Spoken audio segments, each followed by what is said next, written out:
Number 18. Write a system of equations that represents a situation below. Lyft charges a flat fee of $67.34 per mile for interstate rides. Uber charges $57.45 per mile for interstate rides. Now, the key here is that all you need to do is write a system of equations. You don't actually have to solve them.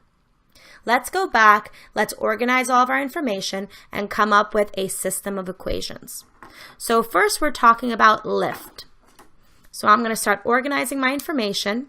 I'm going to circle Lyft, and I'm going to put some information about Lyft on the side. Lyft. It charges a flat fee of $67, so that's our flat fee, regardless of how many miles you drive, and then 34 cents per mile for interstate rides. So this per in algebra means multiplication. 34 cents for each mile. So if you drive 2 miles, you're going to do 34 cents times 2. If you drive 100 miles, 34 cents times 100. Okay? Let's keep that information on our left. So for our Lyft ride, we're getting a $67 flat fee.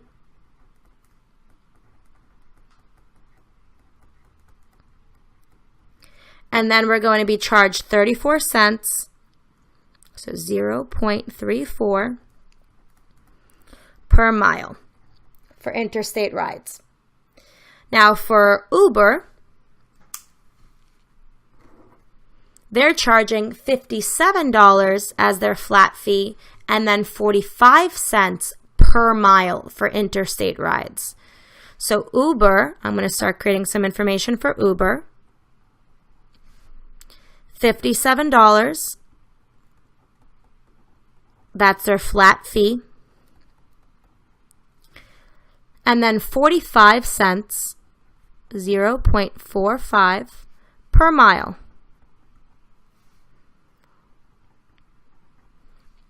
For the interstate rides. Okay, now when you have these things that have a variable rate, your mile is your variable rate. 2 miles, 10 miles, 100 miles. It depends on how far you have to go. Your equations should look like this.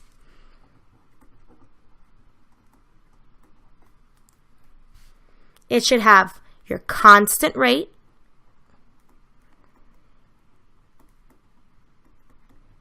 plus your variable rate.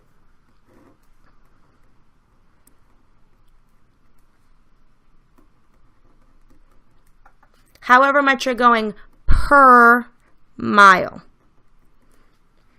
We're going to use the letter M. Since we're talking about our variable as the miles that you're going to be traveling, let's use M as our variable. So each equation, we're going to start off with our constant rate and then the variable rate. So now, going back to Lyft and Uber. So for Lyft, I'm going to use the letter L. For Uber, I'm going to use the letter U to start off my function. Now, for Lyft, I'm going to have Lyft, let me change my color. Lyft equals 67.00 as my flat rate plus my variable rate, 34 cents per mile. So I'm going to put 0.34 times the number of miles, which I don't know. It all depends on where you're going. For Uber, I'm going to do the same thing. Uber equals, I'm going to start off with $57. And then per mile, they're charging 45 cents. So plus 0.45 M. Depends on how many miles we go. So these are the two equations. To create a system, you're just going to write them next to each other, one stacked on top of the other. So Lyft equals 67. I'm not even going to write the 0.00 anymore. It's not necessary. So 67 plus 0.34 M. And then for the Uber, I'm going to write 57 plus 0.45 M. At this point, you're done. You don't have to solve. Just writing the system of equations. Okay, so for an equation where there's a variable, miles, years, things like that, okay, that's a constant increase per mile, per. That word per was key for us. Our equations should look like the constant rate plus the variable rate. Sometimes you'll see them switch places. They'll have the variable rate written first and then the constant at the end. Both work. Let's go on to the next problem. Word problems, our favorite. Number 19. Bart and Brian went shopping for their wives on Mother's Day. Bart purchased 1 pair of shoes and 4 dresses for his wife, spending $202.50. Brian purchased 2 pairs of shoes and 3 dresses for his wife, totaling $195. Write a system of equations that represents this situation. Now our goal is to write the system of equations, not to solve it, just to write it. So let's go back, let's go through the information, let's figure out what's important, and let's set up our equations. Bart and Brian went shopping for their wives on Mother's Day. That's very sweet, but it is unnecessary information for us to know. Bart purchased 1 pair of shoes. Okay, so he purchased something. 1 pair of shoes and 4 dresses for his wife, spending a total of $202.50. So let's organize this information. So I'm going to create some space here for Bart.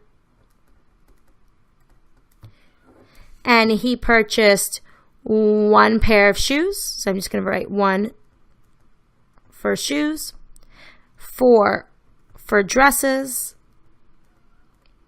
And the total here was $202.50.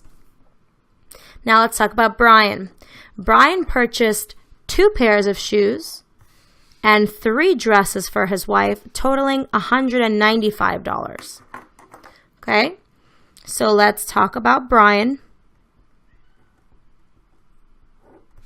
So 2 pairs of shoes. I'm going to write 2 for shoes, 3 for dresses, 3 for dresses. Total, $195. Now, we have shoes and dresses that we don't know their cost, so we're going to have to give them some type of variables.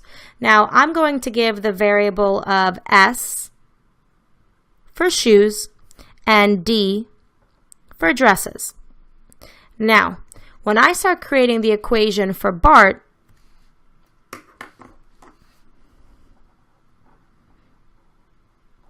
I'm going to make sure that the equation is equal to the total cost of $202.50. So it's going to be equal to $202.50. That's how much he spent in total. Now I'm going to have 1 pair of shoes, so that's 1S, and 4 dresses, 4 dresses. Now, he bought those together, so I'm going to add those values together. So his equation is going to be 1S plus 4D equals 202.5. When we give our final answer, we know we don't have to include the 1. Now let's talk about Brian. So for Brian, his total was 195. So I'm going to put the total at the end. He bought 2 pairs of shoes, so 2S, 2 pairs of shoes, and 3 dresses, 3D. Add those together because he bought them together for a total of $195. So the system of equations expressed in proper format, we're going to have this. S instead of 1S plus 4D equals 202.5. Don't need to include the 0 at the end. For Brian, it's going to be 2S plus 3D equals 195. Don't need to include the zeros at the end. This is our final answer. We don't have to solve. We don't have to figure out how much they cost. We're done. Let's move on. Number 20, word problem. You and a friend go to Chipotle for lunch. You order 3 soft tacos and 3 burritos, and your bill totals $11.25. Your friend's bill is $10 for 4 soft tacos and 2 burritos. How much does each taco cost? How much does each burrito cost?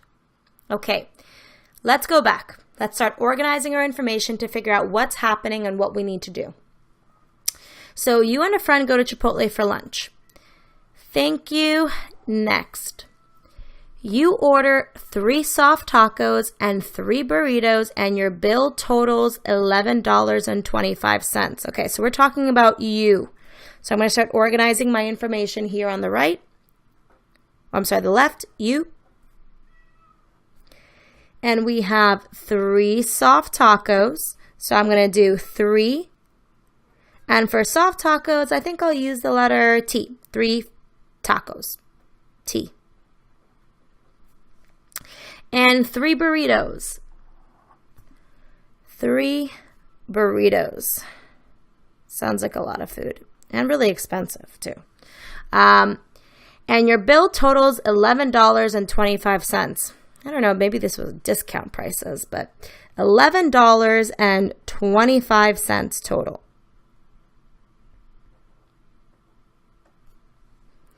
Your friend's bill is $10. Okay, so he spent a little bit less. So I'm going to talk about my friend. Only good things, though. So the bill total was $10. He bought 4 soft tacos. So I'm going to put 4 tacos and 2 burritos. Okay, 2 burritos. So again, I'm going to have to come up with some variables here. I'm going to use T for tacos and B for burritos. Okay, the question is, how much does each taco cost? Now they actually want me to solve for T. They want to know what the price of the taco is. So I have to solve for T. Solve for T. How much does each burrito cost? Okay, so now they also want me to solve for B. So we're going to be doing solving here. Solve for B. This is just like the other problem when we were talking about Bart and Brian, except now instead of just setting up a system of equations, because we have 2 sets of situations, or rather 1 situation but 2 pieces of information, 2 different people, things that they purchased. Not only are we going to set up the equation, but now we have to solve it because they're actually asking you for the value of B, the value of the burrito, the cost of the burrito, the value of the taco, the cost of the taco, the value of T. You're going to have to solve as well. So let's start setting up our equation first for each one of the 2 situations, and then let's think about how we're going to solve. So for the first one, for you, you're getting 3 tacos, so 3T, and you're also getting 3 burritos, so plus 3B, and it's a total of $11.25. Now your friend is getting 4 tacos, so 4T, plus 2 burritos, so 2B, and in total, that's going to be $10. Okay, so let's create a system of equations from this. We're going to stack them on top of each other. So we're going to have 3T plus 3B equals 11.25. That's you. And then your friend, 4T plus 2B equals 10. Okay, now there's a couple of ways to solve a system of equations. Okay? One of them, and we're going to take some quick notes on this, one method is the elimination method. And that's when you eliminate a variable. You decide, I'm going to either get rid of T or get rid of B and solve for the other variable. So you eliminate one. Your next choice, too, is to use a substitution method. where you solve for one of the variables in terms of the other. So I get, for example, if I solve for t, I get the value of b over to the right-hand side, and everything is t equals some stuff on the right. That's substitution. And step 3, or rather option 3, is graphing, which we're not going to do. What we're going to do is we're going to choose the elimination method. Now you can look up on YouTube and Math Nation and Khan Academy the elimination method for solving a system of equations. And it's going to give you some more examples of how I'm about to do this. Now I have to make a decision. I'm either going to get rid of t or I'm going to get rid of b. So I think I want to get rid of t because it's listed first.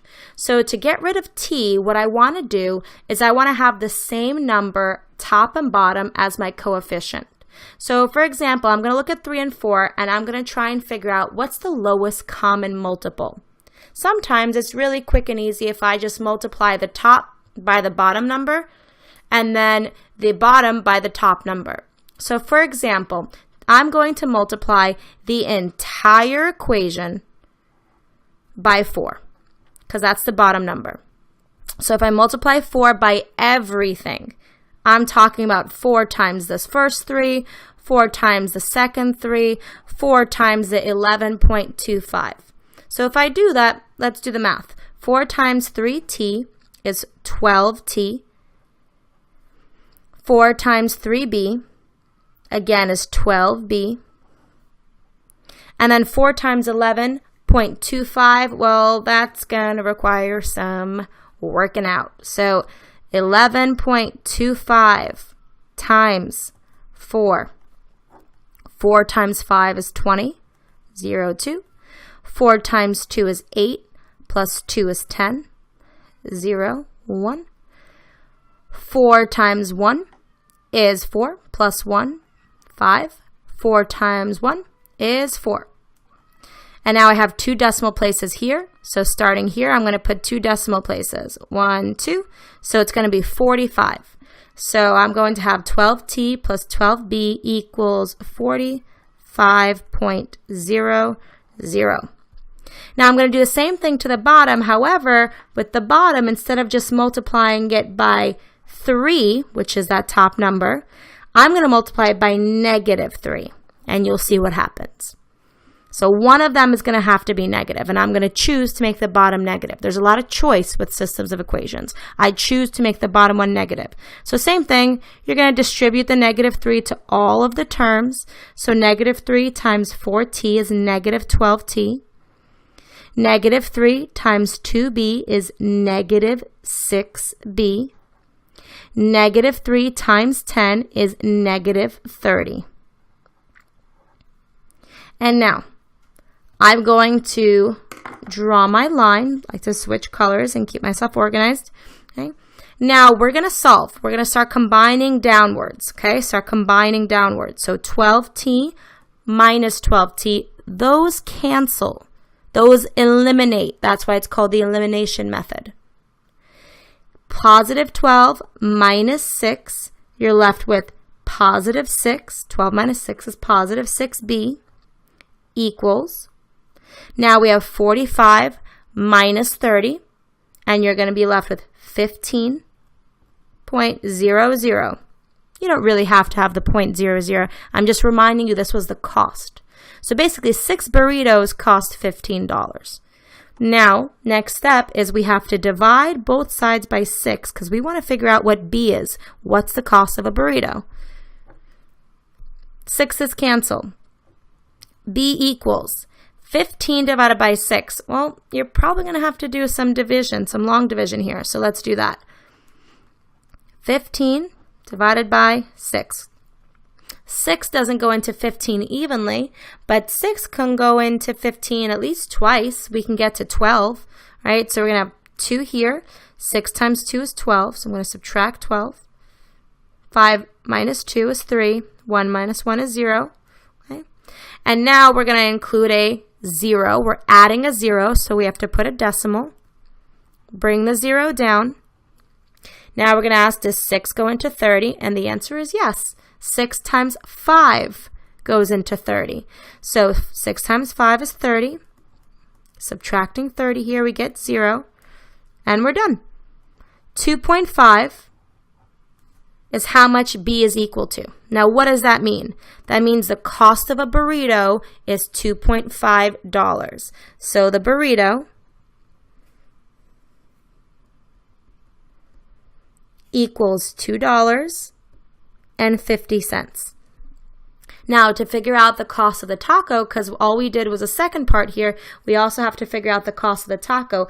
I can pick either one of these two equations to plug into and to solve for t. So next step is I have to solve for t. I'm going to pick the second equation because I like the even $10. So I'm going to use that equation to solve for the taco. So 4t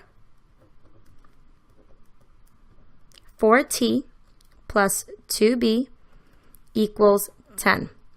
Now I'm going to plug in the cost of the burrito now because I figured out that it's 2.5.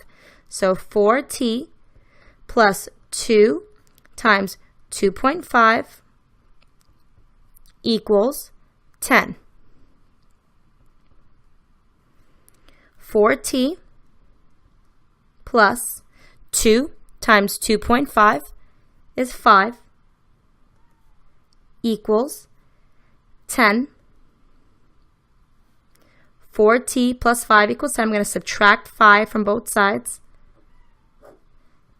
4t equals 10 minus 5, which is 5. Keep going. Next, I'm going to divide both sides by 4. And I have t equals 5 divided by 4, which is not very nice. So I want to figure out the actual cost in dollars and in cents. So I want this as a decimal. So what I'm going to do is I'm going to come to the right here, and I'm going to have to do some long division again. So 5 is being divided by 4. 4 goes into 5 only once. Subtract 4. I'm left with 1. Okay. Now I have to add a 0. So I'm going to put a decimal. Bring the 0 down. 4 goes into 10 twice. 2 times 4 is 8. 10 minus 8 is 2. Bring another 0 in. 4 goes into 25 times. 4 times 5 is 20. And now we're going to be done. So it's 1.25. So what does that mean? That means $1.25. So this is equal to 1.25, $1.25. So our soft taco is equal to $1.25. So this is a system of equations that we had to solve. It was a long problem. We used the elimination method, and in the future we'll try the substitution method. We won't be using the graphing method because it makes finding these values of 0.25 and 2.5 very difficult.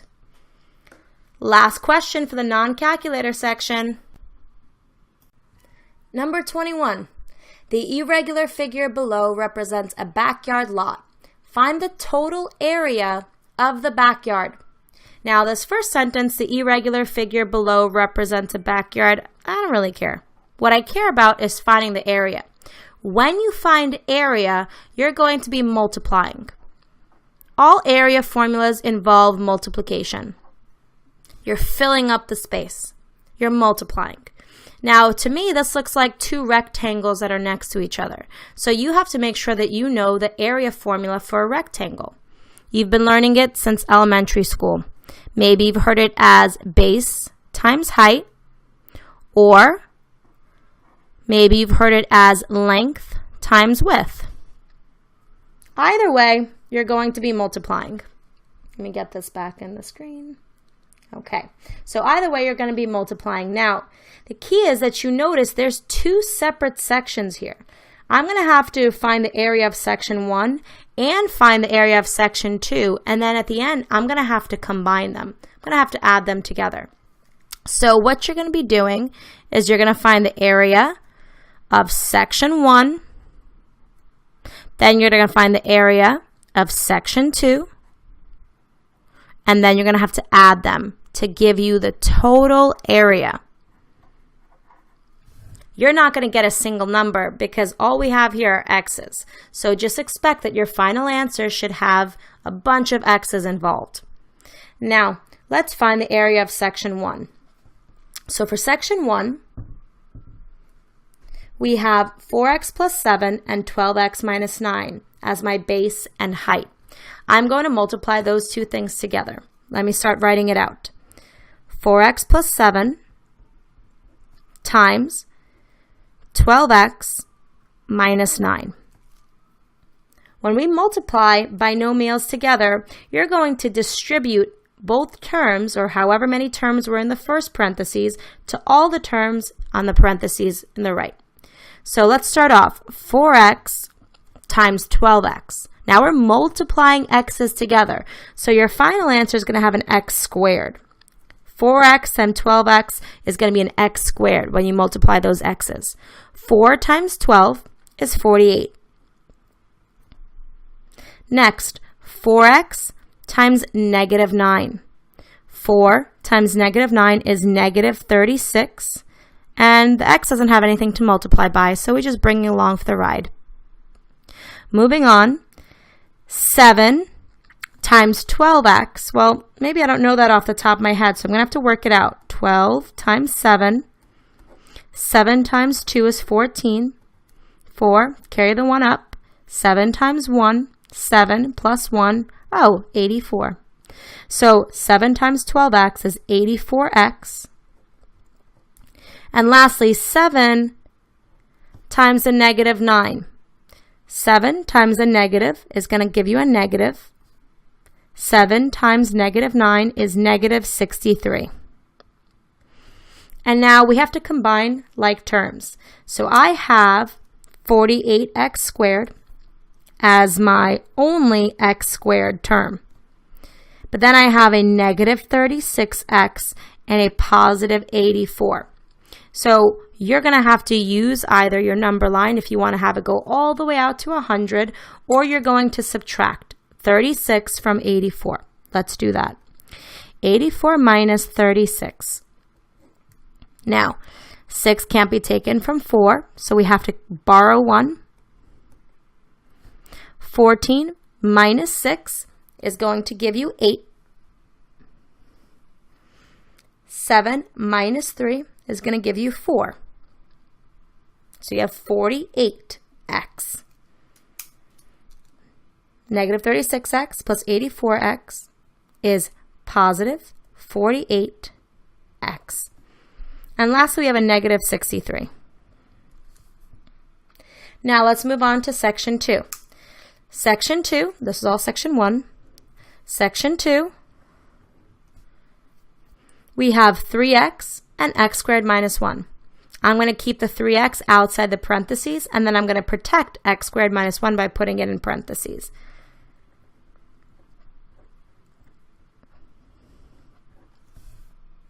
So now let's distribute these terms. 3x times x squared.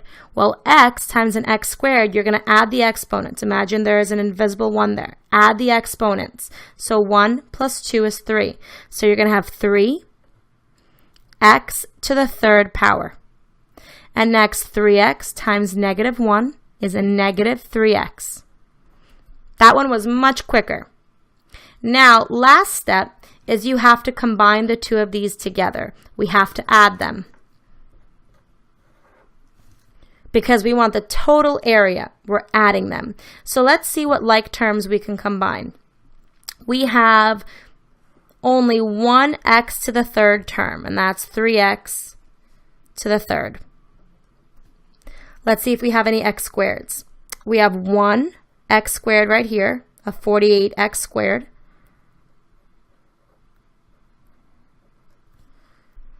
We have 48x and a negative 3x. Okay, so those are like terms. 48 minus 3, you're going to get 45.